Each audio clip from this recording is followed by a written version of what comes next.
আর যেন আমাদের কোনো স্বৈরাচারের হাতে পড়তে না হয়। আমরা যাতে বলতে পারি আমরা একটি গণতান্ত্রিক দেশে বসবাস করি, আমরা যাতে সকলেই দাবি করতে পারি যে এই দেশটি আমাদের, আমরা সেই লক্ষ্যেই কাজ করছি। কেউ আইন নিজের হাতে তুলে নেবেন না। আইন নিজের হাতে তুলে নিয়ে কেউ সমাজে বিশৃঙ্খল পরিবেশ সৃষ্টি করলে আমরা তাকে অবশ্যই শাস্তির আওতায় নিয়ে আসব। আমরা একটি সাম্প্রদায়িক সম্প্রীতির দেশ। ধর্মীয় সম্প্রীতি বিনষ্ট হয় এমন কোনো কাজ কেউ কোনোভাবেই করবেন না। অতীতে শুধুমাত্র আওয়ামী মতাদর্শী না হওয়ার কারণে 18তম থেকে 42তম BCS পর্যন্ত BPSC কর্তৃক সুপারিশকৃত অনেক প্রার্থী নিয়োগ বঞ্চিত হয়েছেন। 8ই আগস্ট পরবর্তী সময়ে এর মধ্যে এদের 259 জনকে নিয়োগ দেওয়া হয়েছে। মাঠ প্রশাসনকে জনবান্ধব এবং দুর্নীতিমুক্ত জবাবদিহিমূলকভাবে গড়ে তোলার জন্য সব ধরনের উদ্যোগ নেওয়া হয়েছে। সরকারি কর্মচারীদের বাধ্যতামূলকভাবে সম্পদ বিবরণী দাখিলের নির্দেশ দেওয়া হয়েছে এবং এটা প্রতি বছর তাদেরকে করতে হবে।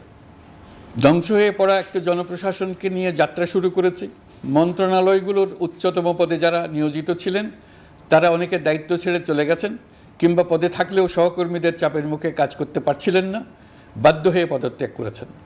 আর যারা 16 বছরের স্বৈরাচারী শাসনের আমলে পদত্যাগে বাধ্য হয়েছিলেন কিংবা দায়িত্ববিহীন অবস্থায় একই পদে থেকে বাধ্য হয়েছেন, তাদের সবার কথা বিবেচনা নিয়ে জনপ্রশাসনকে নতুন করে দাঁড় করানোই ছিল আমাদের প্রথম মাসে কঠিনতম সময়। আবার সকল সমস্যার সমাধান করে একটি নতুন জনপ্রশাসন কাঠামো দাঁড় করাতে পেরেছি, এটাই আমাদের প্রথম মাসের সবচাইতে বড় অর্জন। আমার বিশ্বাস এই জনপ্রশাসন জনগণের ইচ্ছা পূরণে সর্বোচ্চ অবদান রাখতে পারবে।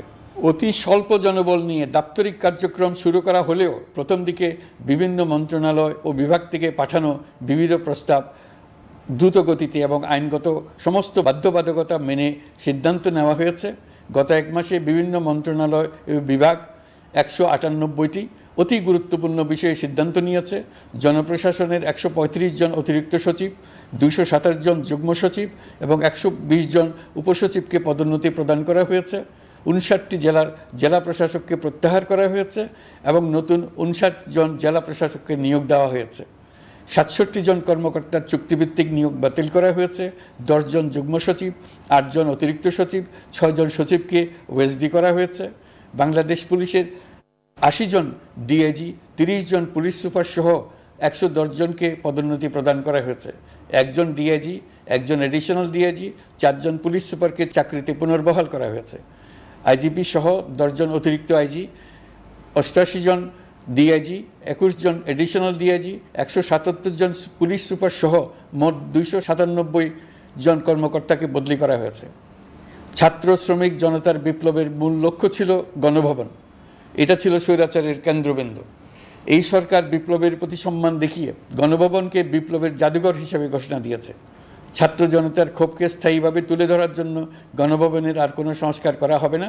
ছাত্র জনতার ক্ষোভের মুখে তা যে অবস্থায় দাঁড়িয়েছিল সেই অবস্থায় তাকে রাখা হবে। যেসব মূল্যবান সামগ্রী জনতা নিয়ে গিয়েছিল সেগুলো অনেক ফেরত দিয়ে গেছেন। যারা নিয়ে গিয়েছেন তারা নিজেরাই ফেরত দিয়ে গেছেন। তাদের আমরা দেশবাসীর পক্ষ থেকে ধন্যবাদ জানাচ্ছি। আরও কিছু জিনিস পাওয়া যায়নি। যারা নিয়ে গেছেন তাদের কাছে আমাদের অনুরোধ থাকবে তারা যেন এইসব সামগ্রী ফেরত দিয়ে যান। আমরা উল্লেখ করব এইসব বিক্ষুব্ধ জনতা নিয়ে গিয়েছিল, কিন্তু বিজয়ের পর তারা আবার জাদুঘরের প্রতি সম্মান দেখিয়ে এগুলো ফেরত দিয়ে গিয়েছেন। আমরা নতুন বাংলাদেশকে একটা পরিবেশ বান্ধব এবং জীববৈচিত্র্যময় দেশ হিসেবে গড়ে তোলার উদ্যোগ নিয়েছি। এটি তরুণদের আকাঙ্ক্ষা, আমাদের সবারই আকাঙ্ক্ষা। সেই লক্ষ্যে আমি প্রথমেই একটি ক্ষুদ্র পদক্ষেপ নিয়েছি। আমার বাসভবন এবং সমগ্র সচিবালয়ে প্লাস্টিকের পানির বোতল ব্যবহার নিষিদ্ধ করেছে। ইতিমধ্যে সুপার শপগুলোতে পলিথিনের শপিং ব্যাগ ব্যবহার বন্ধ করার উদ্যোগ নেওয়া হয়েছে। গত কয়েক দশকে যে পরিমাণ নদী দূষণ হয়েছে আমরা তা বন্ধ করার উদ্যোগ নিয়েছি। আমরা সংস্কার চাই। আমাদের একান্ত অনুরোধ, আমাদের উপর যে সংস্কারের গুরু দায়িত্ব দিয়েছেন সেই দায়িত্ব দিয়ে আপনারা দর্শকের গ্যালারিতে চলে যাবেন না। আপনারা আমাদের সঙ্গে থাকুন, আমরা একসঙ্গে সংস্কার করব। এটা আমাদের সবার দায়িত্ব। আপনারা নিজ নিজ জগতে সংস্কার আনুন। একটা জাতির সংস্কার শুধু সরকারের সংস্কার হলে হয় না। আপনি ব্যবসায়ী হলে আপনার ব্যবসায়ী সংস্কার আনুন। ব্যবসায়ী গোষ্ঠীরা তাদের নিজ নিজ সমিতির মাধ্যমে সংস্কার আনুন। সমিতিতে সংস্কার আনুন। নতুন করে সমিতি গঠনতন্ত্র সংশোধন করুন। আপনি শ্রমিক হলে আপনার ক্ষেত্রে আপনি সংস্কার করুন। আপনি রাজনৈতিক নেতাকর্মী হলে আপনার ক্ষেত্রে সংস্কার করুন, আপনি প্রতিষ্ঠান প্রধান হলে আপনার প্রতিষ্ঠানে সংস্কার আনুন। আমি এটাকে সুযোগ হিসেবে গ্রহণ করার জন্য সবাইকে আহ্বান জানাচ্ছি। এই সংস্কারের মাধ্যমে আমরা জাতি হিসেবে নতুনভাবে যাত্রা শুরু করতে চাই। আমাদের এই যাত্রা আমাদেরকে পৃথিবীর একটা সম্মানিত জাতি হিসেবে প্রতিষ্ঠিত করুক, এটাই আমাদের সবার কাম্য, এটাই আমাদের সবার লক্ষ্য। গত এক মাসে আমি বেশ কিছু রাজনৈতিক দলের সঙ্গে পৃথকভাবে বসছি, তাদের সঙ্গে মতামত বিনিময় করেছি।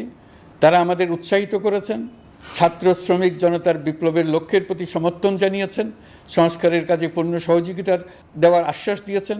আমি দেশের বিশিষ্ট সম্পাদক বৃন্দের সঙ্গে মত বিনিময় করেছি, তারাও সংস্কারের কাজে পূর্ণ সহযোগিতা দেওয়ার আশ্বাস দিয়েছেন। তারা বিভিন্ন বিষয়ে মূল্যবান পরামর্শ দিয়েছেন। সবার পরামর্শ নিয়ে এখন আমাদের অগ্রসর হওয়ার পালা। আমি বিশিষ্ট ব্যবসায়ীদের সঙ্গে বৈঠক করেছি, তাদের কাছে আমাদের সরকারের লক্ষ্যগুলো ব্যাখ্যা করেছি, তারাও আমাদের লক্ষ্যের সঙ্গে একমত প্রকাশ করেছেন।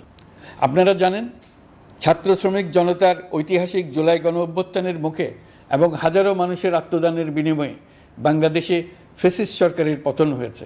এই গণ অভ্যুত্থানের বার্তা ও আকাঙ্ক্ষা বাস্তবায়নের জন্য একটি অভূতপূর্ব সময় ও সুযোগ আমরা এর মধ্য দিয়ে অর্জন করেছি। এর বাস্তবায়ন তথা বাংলাদেশের ফ্যাসিজম বা স্বৈরতান্ত্রিক শাসন পুনরাবৃত্তির আশঙ্কা রোধ এবং জনমালিকানা ভিত্তিক কল্যাণমুখী জনস্বার্থে নিবেদিত একটি রাষ্ট্র ব্যবস্থা প্রবর্তনের লক্ষ্যে কিছু জাতীয় ভিত্তিক সংস্কার সম্পন্ন করা জরুরি হয়ে পড়েছে। উক্ত সংস্কার ভাবনার অন্যতম কেন্দ্রবিন্দু হচ্ছে সুষ্ঠু নির্বাচন ব্যবস্থা, সুশাসন প্রতিষ্ঠা করা।